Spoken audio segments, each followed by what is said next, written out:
On tariffs, sir. Yeah, Brian? Yes, sir. Mr. President, I know that during the campaign, it was huge in Pennsylvania as far as bringing back manufacturing. Have you talked to any CEOs since the tariffs were announced on steel and aluminum? What's the feedback from those guys? They are in love with it. As you know, in Pennsylvania, U.S. Steel is through the roof. They're all through the roof. That's why I didn't want U.S. Steel to make a deal with Japan or anybody else. I think it's going to do great.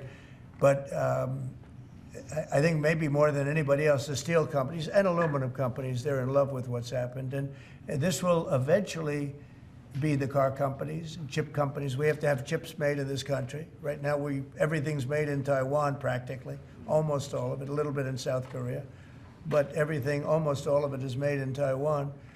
And we want it to be made. We want those companies to come to our country in all due respect. You know, they took the business away. Taiwan took our chip business away. We had Intel, we had these great companies that did so well, and it was taken from us, and we want that business back. We want it back in the United States. And if they don't bring it back, we're not going to be very happy. And you Sir, on mentioned tariffs, are you- pharmaceuticals as well in China. That's national security to bring that back. Yeah, China and other places. We want to get the pharmaceutical and drug business back into the United States, where it should be, right?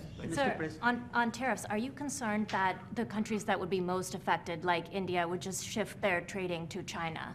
No, I'm not concerned about anything, really. I mean, I'm just doing what's fair. This is a very fair thing. This should have been done a long time ago. I would have done it, but then COVID hit.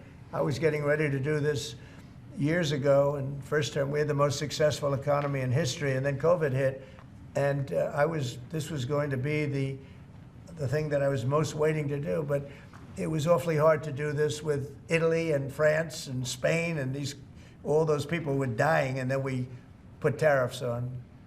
See, I have a big heart. Sir, on Ukraine, when Putin